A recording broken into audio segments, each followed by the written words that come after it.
দাফনের 7 দিন পর কাপড় আনতে বাড়িতে ফেরত এলেন তথাকথিত মৃত এক নারী।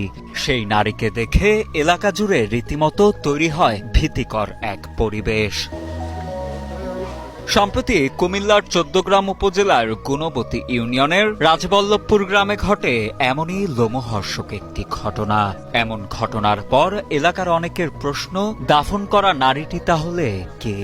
এখন দাফন করার পরে আবার রোকসানা চলিয়েছে বাড়িতে, একটা আতঙ্ক নো কেউ কয় কোনো আত্মা চলিয়ে আসেনি, উড়ি গেছেনি, কেউ কবরও চাইতে গেছে, কদি কবর কোনো উড়ি গেছেনি।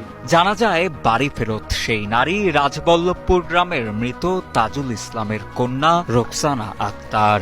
রোকসানার পরিবার পরিজনের ভাষ্য, মানসিকভাবে কিছুটা বিপর্যস্ত রোকসানা। মে মাসের শেষে রোকসানা আক্তার ১৪গ্রামে নিজ বাড়ি থেকে ছোট ভাই সালাউদ্দিনের চট্টগ্রামের ১৬ শহরের বাসায় বেড়াতে যান। ১ জুন ভোরে কাউকে